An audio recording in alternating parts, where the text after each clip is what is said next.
zvino panozadzanyi moyo wangu.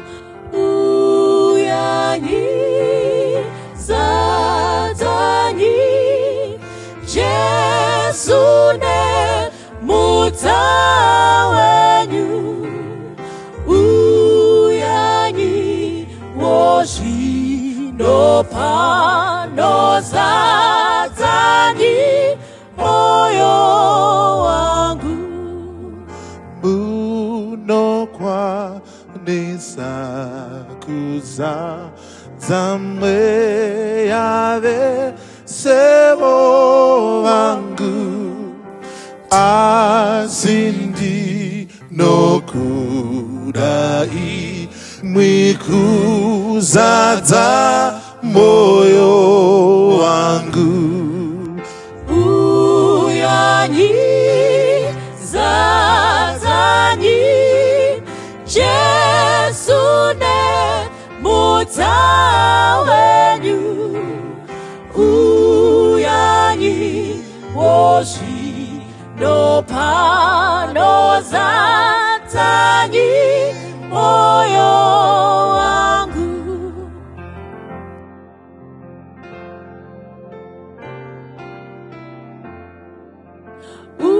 Uyanyi mundichenure nyara dzamoyo wangu. Zvino muri kuitawo kuzadza moyo wangu. Uyanyi zadzanyi Jesu nemudza wenyu. Uyanyi wozvino panozadzanyi moyo wangu.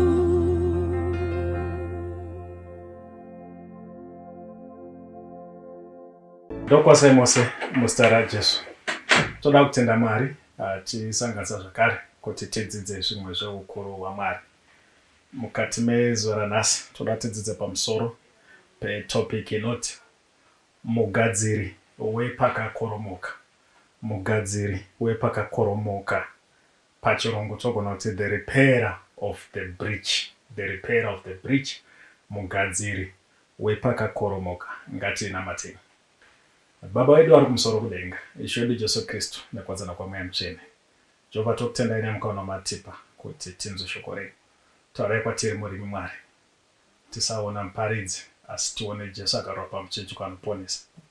Nekuti makataura mukati meshoko renyu kuti kana imi muchinge masemudzirwa muchakwira vanhu vazhinji kwamuri. Tibatsire Jehovha tinzwisise shoko renyu tigone kurirarama. Mbiri nerikudzo ngazvipiwe kwamuri nekuti zvakafanira imi. Muzita raJesu tokurambatai nokusingaperi. Amen. Mugadziri wepakakoromoka ndo musoro wenyaya mukati mezuva ranhasi. Pane mumwe mutauri anotaura mashoko ekuti our prime purpose in this life is to help others. And if you can't help them, at least don't help them. Our prime purpose in this life is to help others. And if you can't help them, at least don't hurt them. Pachona arikura kuti donzo redu hombe mukati meupenyu hwatinorarama kubatsira vamwe. Kana tatadza kuvabatsira, at least ngatisaita zvinhu zvinogona kuvhiringa vanhu vamwe. Saka chinhu chakakosha chabuda tidzidze mangwanana nhasi ndeyekuti our greatest purpose or our prime purpose mukati meupenyu kuti tigone kubatsira vamwe vanhu. Chikristu chinoraramiwa. Chikristu hachingotaurwi. Mukadzidza mubhuku ra2 Kings chapter 4 nyaya Elisha and the Shunammite woman. The Shunammite woman panoenda kumurume wake anoti, I know that this man is a man of God. Haasi Elisha akamuudza kuti I'm a man of God. Zvazvinotaridza ndezvekuti mararamiro aingoita Elisha aitaridza ega kuti Elisha is a man of God. Mukatozoverenga nyacho kuna 2 Kings chapter 4 zvinotonzi panomentionwa Gehazi, the Bible records kuti Gehazi was the servant of the man of God. Kunati Gehazi aive muranda wemunhu waMwari. Gehazi was not the man of God, but Elisha was the man of God. It's very possible kuti unogona kunge uchigara nemhuri vari vanhu vaMwari iwe usiri munhu waMwari. Unogona kunge uchitofambidzana nevanhu vari vanhu vaMwari iwe usiri munhu waMwari. Saka kuva munhu waMwari kana kuti kuva muKristu hazvidi kuti uwedzere mashoko kuti utaridze kuti uri muKristu, but zvinofanira kungooneka zvega kuti uri muKristu. Saka chiKristu chinoraramiwa more than kuchitaura. Saka taverenga munyori wandataura achiti our greatest purpose kubatsira vanhu. Tinoda tipinde mukati meBhaibheri, shoko raMwari, tinzwe kuti Bhaibheri rinoti kudii pamusoro penyaya iyoyo. James chapter 1 verse ya 27. Pachiona Jacobo chapter 1 verse ya 27 inoti kunamata kwakarurama kusine mhosva pamberi paMwari wedu naBaba ndiko kufambira nherera nechirikadzi pakutambudzika kwavo nokuzvichengeta kuti varege kusvibiswa nenyika. Hanzi naJames, ndoda first part. Pure religion that is undefiled pamberi paMwari kubatsira nherera nechirikadzi pakutambudzika kwavo. Kureva kuti in as much as nyaya yeruponeso, nyaya yekunamata ine zvimwe zvinhu zvakawanda. Munyori ari kuti chimwe chezvinhu chakakosha kana chakakoshesa chinoita kuti kunamata kwedu kusawanikwa kune mhosva kubatsira nherera nechirikadzi pakutambudzika kwavo. As long as chinamato chedu chisina that element of assisting the people in need, then hakusi kunamata kwazvokwadi, because Jacob ari kuti kunamata kwakarurama kusina mhosva. Saka kurati as long as aspect iyi yekubatsira the people in need, yekubatsira nherera nechirikadzi isipo pakunamata kwedu, then that is not pure religion. Zvebvunze nasi as an individual, wakamira sei panyaya iyi? Chinamato chako ndechazvokwadi here kana kuti it is not pure? Pure religion kubatsira nherera nechirikadzi pakutambudzika kwavo. Saka lesson yekutanga ndiyo yekuti true or pure religion is to minister to people in need. Ndo chidzidzo chekutanga munyaya yedu. Point number 2 inobva pana Zakaria chapter 7 verse ya 10.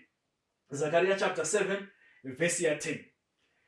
Regai kumanikidza chirikadzi kana nherera kana mutoro kana murombo, kurege kuva nomumwe wenyu anofungira hama yake zvakaipa pamwoyo wake. Regai kumanikidza chirikadzi kana nherera kana mutoro kana murombo, kurege kuva nomumwe wenyu anofungira hama yake zvakaipa pamwoyo pake. Zakaria ari kuti, point number 2, do not oppress the vulnerable people. Do not oppress nherera nechirikadzi. Zviri kuti naZakaria musava vanhu vanomanikidza chirikadzi nenherera dzaMwari.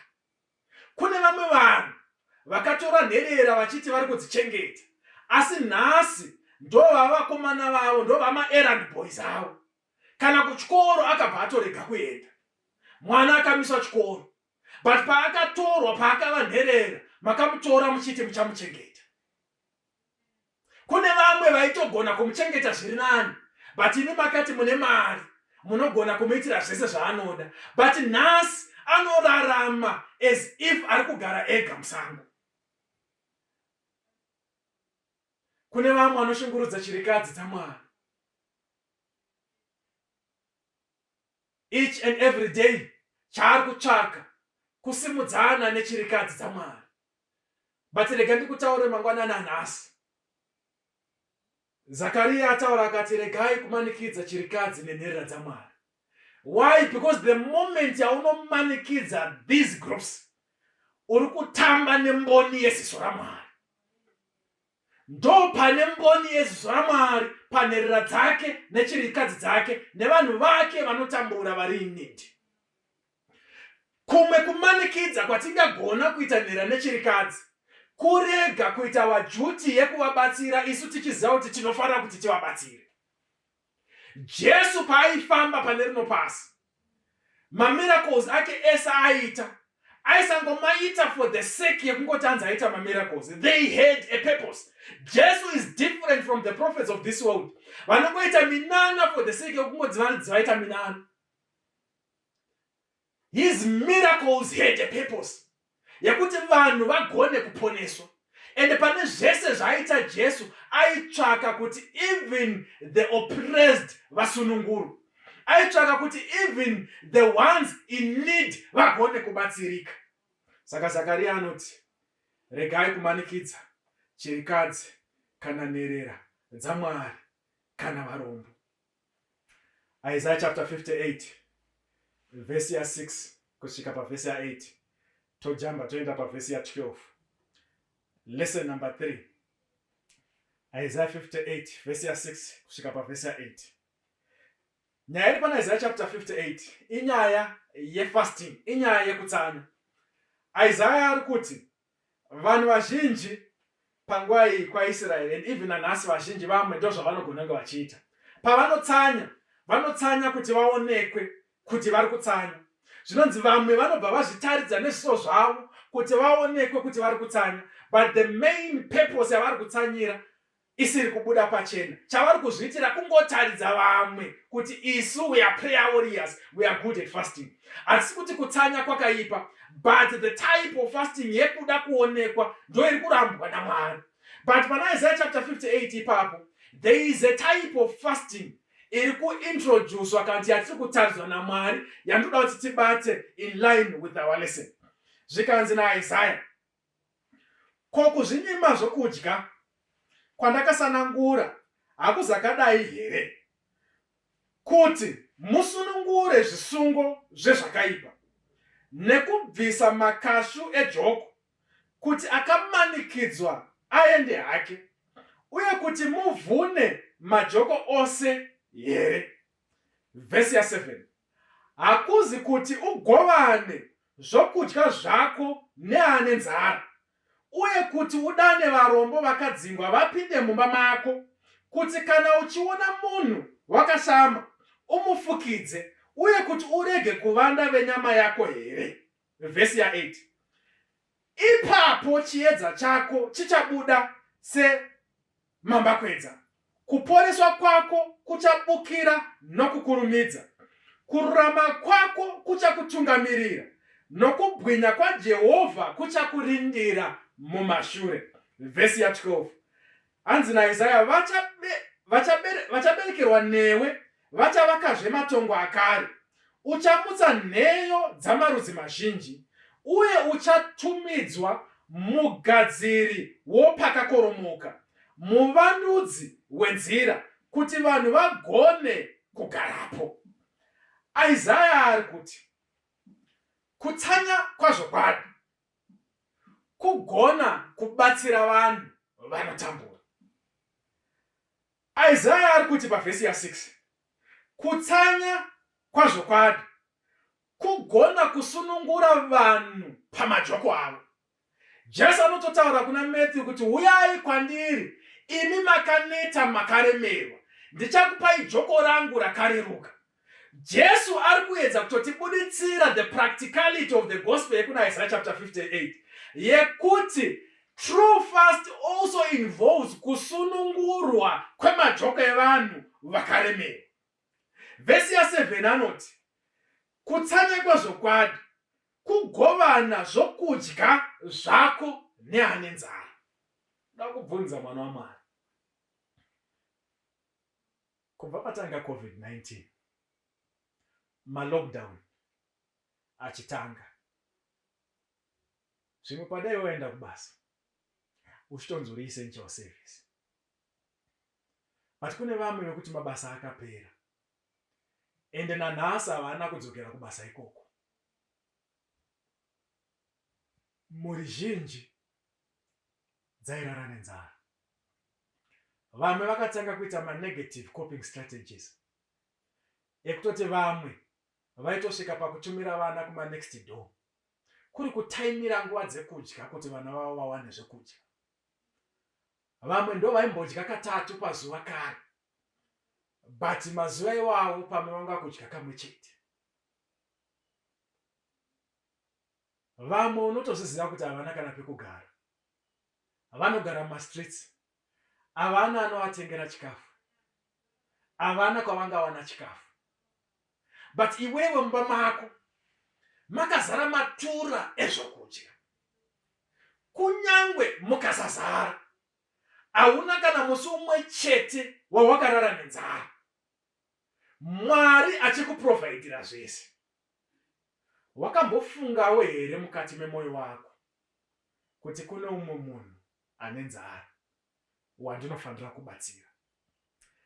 Isaiah ari kuti kutsanya kwazvokwadi hakuzi kuti ugovane zvokudya zvako here neane nzara. It's never too late, my brother. Zvimwe pada hauna kuzviita panguva iyoyo, but unogona kuzviita nhasi. There are so many people out there vari kutambura, vari kushaya chekubata. Iwe unoita hembe dzimwe dzekurasa. Wadii wachengetawo dzimwe wanobatsira. Wadii wanotenga hembe chaidzo kuita dzekutenga kuti ubatsire umwe munhu ari kutambura.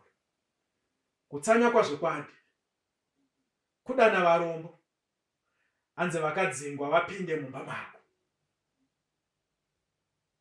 Kusvika paextent yekutora even munhu waungati mutoro wauri kuziva kuti this person is in need, wogara naye mukati memba yako, ugomuriritira, ugomubatsira. Anogona ngari mwana, anogona ngari nherere, ugomuendesa kuchikoro, akugona kufulfilla madreams ake eupenyu kuburikidza newe. Hauoni here kuti unenge waita chinamato chazvokwadi chisina mhosva? Kutsanya kwazvokwadi hanzi kuti kana waona munhu akashama womufukidza. Kangani patinoona vamwe vanhu, vamwe tinotovaseka tichiti angori nembatya imwe chete, ingori wash and wear. Ende uchizviziva, wadii wamira kutaura nekuseka, wabatsira. Instead of fasting kuitira kuti vanhu vakuone kuti wazvinyima zvekudya, wadii wambobatsirawo vanhu vanotambura. Vhesi ya8 inoti, kana wagona kuita zvinhu izvi, zvikanzi your light will so shine. Remember, Jesu anoti isu tiri chiedza chenyika. Ende chiedza hachigone kuti chivheneke kana chakaiswa pasi pemubhedha, but chikaiswa pachena ndiko kuti chigone kuvheneka. Saka kuva chiedza chenyika kunosanganisira even kugona kuita this true fast yekugona kubatsira vanhu vari in need. Vhesi ya12 inobva yati, zvikanzi vachaberekwa newe, this is a promise iri kubva kuna Mwari, zvikanzi vachavaka matongo akare, zvikanzi uchamutsa nheyo dzamarudzi mazhinji just through the simple act yekubatsira.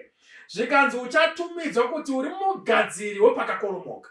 Ndoda kutaura vana vaMwari, pane pazhinji pakakoromoka mukati menyika, pari kutsvaka iwe kuti ugadzire. It doesn't matter kuti unowana zvishoma zvakadini, gonawo kuita mabasa emutsa ekubatsira. Pamwe muri sangano, gore rinopera rese dha, hamuna kana musi umwe chete wamaita mabasa emutsa. Dokas iripo, Amo iripo, Youth iripo, madepartment ema-community service. Panongonzi lockdown, maenda mu-lockdown. But madii kumbobudikira mabatsirawo vanotambura. preventive measures kumabasa tinotevedzera wani. Tadii kumbomatevedzerawo uchibatsira vanotambura. Zvimwe zvacho hazvisi kuda kuti unganidze vanhu vakawanda pamwedzi yoneighbor arongoda kuti ungosvika panext pake ugomubatsira kana nechokudya. Wadii wavawo mugadziri wepakakoromoka. True religion, pure religion, kubatsira vanotambura. Lesson number 4. Matthew chapter 25 verse ya 35 kusvika pavhesi ya 40. Matthew chapter 25 verse ya 35 kusvika pavhesi ya 40 zvikanzi, nokuti ndakanga ndine nzara, ndiJesu ari kutaura, mukandipa chokudya, ndakanga ndine nyota, mukandipa chokumwa, ndakanga ndiri mweni, mukandigamuchira, ndakanga ndisine nguo, mukandipfekedza, ndakanga ndichirwara, mukandifambira, ndakanga ndiri mutorongo, mukauya kwandiri. Zvino vakarurama vachamupindura vachiti, Ishe, takakuona iri nhiko, mune nzara, tikakupai chokudya, kana mune nyota, tikakupai chokunwa, takakuona iri nhiko, muri mweni, tikakugamuchirai, kana musine nguo, tikakupfekedzai, takakuona iri nhiko, muchirwara, kana mutorongo, tikauya kwamuri. Vhesi ya 40 zvikanzi, Ishe uchapindura achiti kwavari, zvirokwazvo ndinoti kwamuri, pamakazviitira mumwe wavaduku vehama dzangu idzi, makazviitira ini. Context iri pana Matthew chapter 25 kubva pavhesi ya 31. Jesu anotaura achiti, when the Son of Man comes, achaseparata nyika into 2 groups. And even in us, the world is into 2 groups. Vanonamata Mwari nevasinganamati Mwari. Zvikanzi, when the Son of Man comes, zvikanzi achaseparata vanhu into 2 groups. The sheep to the right and the goats to the left. Zvikanzi ava vari kufananidzwa namakwai. Zvikanzi naJesu ndo vakaona munhu ane nzara vakamupa chekudya, ndo vakaona munhu asina chekupfeka vakamupa chekupfeka. Zvikanzi ndo vakaona munhu achirwara vakamufambira. Zvikanzi ndo vakaona munhu ari mutirongo vakamufambira. Zvikanzi naJesu vanhu vachabvunza, Ishe, takakuona irini mune nzara, tikakupai chekudya, musina chekupfeka, tikakupai chekupfeka. Jesu anopindura kuti, kana makazviita to the least of these my brethren, munenge mazviitirawo kwandiri.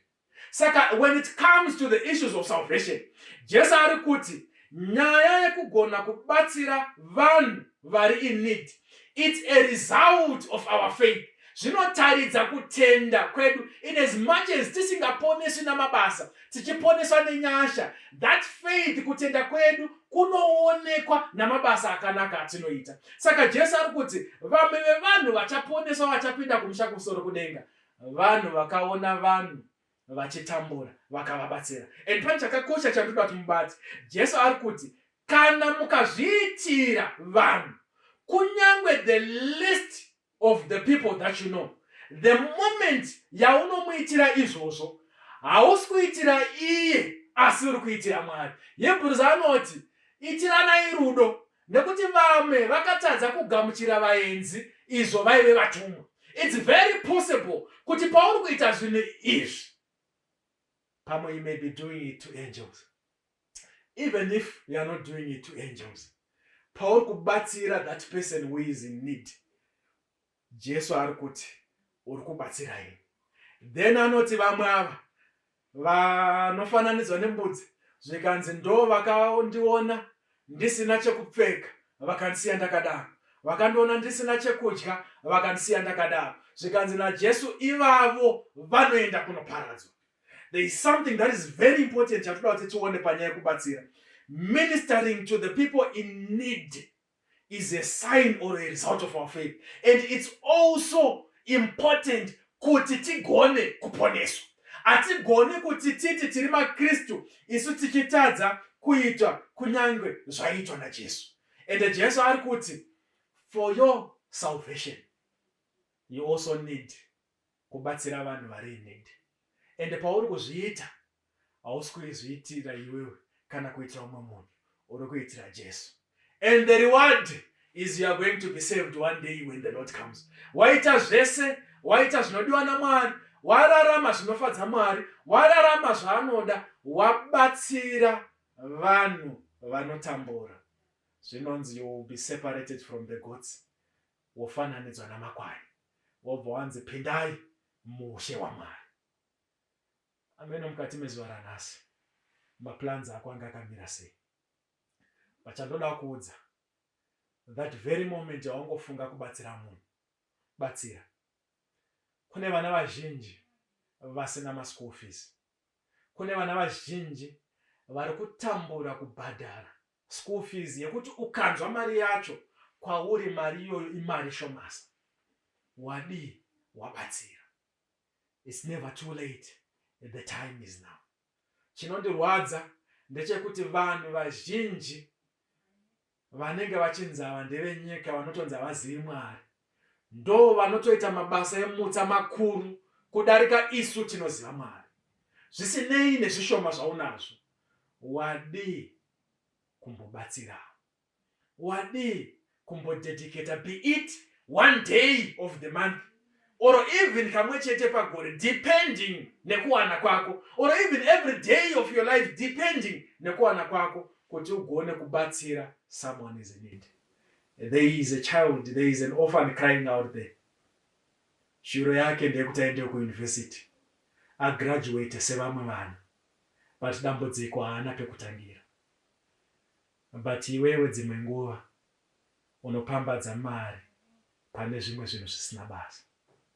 I'm not here to tell you what to do with your money. I'm not here to tell you what to do with your resources. But chandoda kutaura ndechekuti kunavo vachapinda muushe hwaMwari ndiavo vanhu vanogona kubatsira vanhu. Vakaona vanhu vasina kupfeka vakavapa chokupfeka. Vakaona vanhu vasina chekudya vakavapa chekudya. Vakashanyira vanhu matirongo. Vakashanyira vanhu vairwara. Vakabatsira vanhu. Do you know kuti through kubatsira kwaungaita unogona kushandura upenyu hwomwe munhu. God is calling for people like you kuti ugone kubatsira. Vanamata nevana vaMwari vanoti, Mwari ndibatsirei kuti ndive part of this ministry. Yekuti handitsvaki vanhu vakawanda, just even one person wandingagona kubatsira. Even nezvishoma zvandinazvo Mwari, ndibatsirewo kuti ndigone kubatsira. Ndive mugadziri wepakakoromoka. Vakadaro as I pray, wana wangu waye kunamata. Ngatinamateni. Baba wedu vari kumusoro kudenga, shode Jesu Kristu nekuwadzana kwaMweya Mutsvene. Jehovha toda kutendai neshoko ramatipa mukati mezuva ranhasi. Apo matitaridza Jehovha kuti kunamata kwazvokwadi kubatsiranira nechirikadzi nevanotambura. Shuro yedu tese Jehovha ndiye kuponeswa kuti tipinde mukati meushe hwaMwari. Matthew chapter 25 yataudza kuti when the Son of Man comes, you will separate the sheep and the goats. Tinoda kufananawo namakwai Jehovha kuti tigone kubatsirawo vanhu vari in need.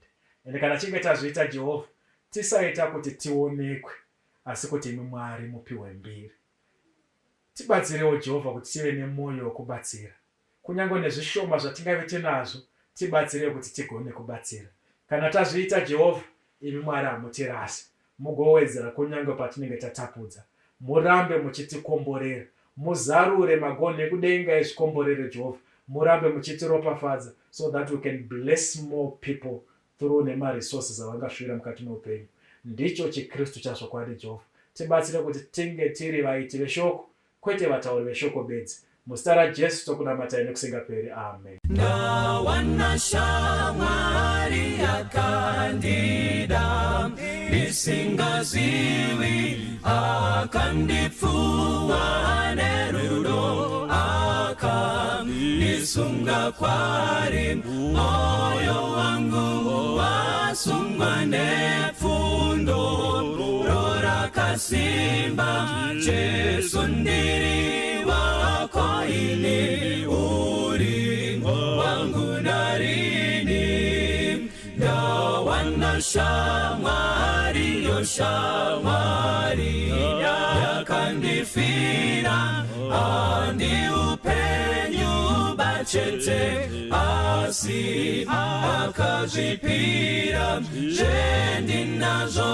handizvangu ndakamuchengetera moyo simba upenyu zvese ndezvake narini ndawana shamwari akapiwa masimba ese kundichengeta munzira inoenda kudenga mbiri iri kupenyayo kuti indisimbise ngandirinde ndisewenze pamberi ndozorora ndawana shamwari inemutsa idine rudo ndimutungamiri kwaye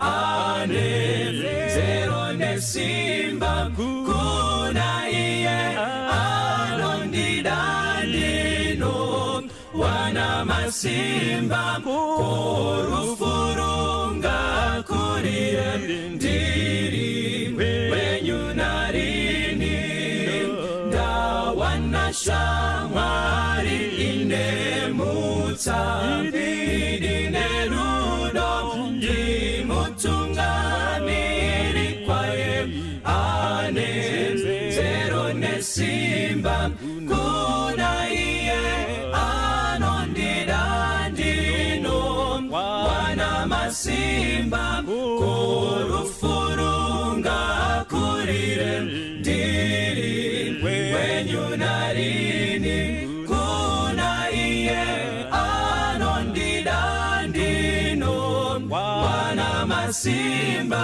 korufurunga kurire ndiri wenyu narini